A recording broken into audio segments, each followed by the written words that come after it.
Maumivu, kukataliwa, kujeruhiwa, kuumizwa, kudhihakiwa, kushushwa, kukandamizwa, kuonewa na kadhalika unayopitia sasa yasikuchoshe au kukufanya udhoofike, maana ipo siku yaja utaona hivyo vyote kuwa ni faida kwako, na vile ulivyokuwa unaviona kuwa faida ni hasara kwako.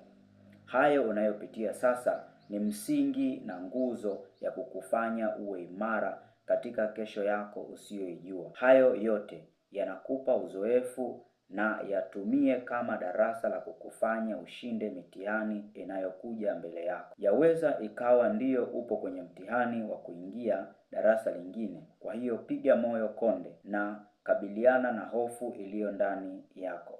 Pia kabiliana na haya yote huku ukisonga mbele bila kukata tamaa.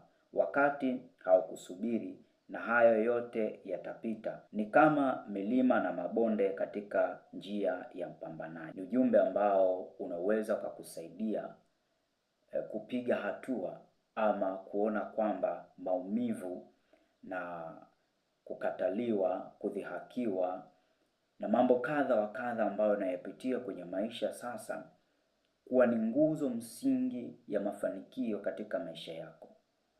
Hivyo, usikate tamaa. Hivyo, usijione kwamba wewe ni mbaya ama hufai katika hali ulionayo, bali piga moyo konde na chukua kama nafasi ya mafanikio kwenye maisha yako. Chukua kwamba hayo unayopitia ni msingi imara wa kuweza kukufikisha wewe pale unapohitaji kufika. Bahari zinazokuzuia, milima inayokuzuia, mabonde yanayokuzuia, ama hali ambayo unaiona kwamba ni ngumu katika maisha yako, ichukulie kama fursa.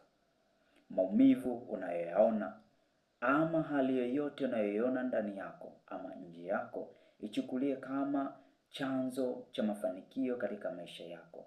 Ichukulie kama nguzo ya msingi ya kukufanya uwe na kesho imara. Usikate tamaa, mkabidhi Mwenyezi Mungu.